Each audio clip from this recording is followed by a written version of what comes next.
सुंदरगढ़ जिला पणाई अंतर्गत लहुणीपड़ा ब्लॉक केन्दुडीही ग्राम कैबिनेट मंत्री जुएल ओराम पत्नी स्वर्गत झिंकिया ओराम देहांत उपलक्षे दशह कर्म श्रद्धांजलि अर्पण कर केन्द्र कैबिनेट मंत्री जुएल ओराम पत्नी स्वर्गत झिंकिया ओराम देहांत 17 अगस्ट होता।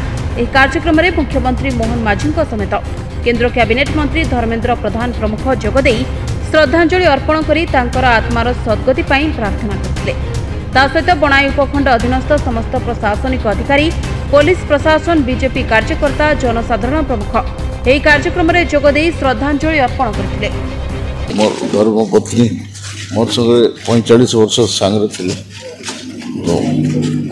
घटना जो आपको बेसी दुख लगुवा मने पड़ता कथा नहीं सब बड़े से मोर सांगरे रहते।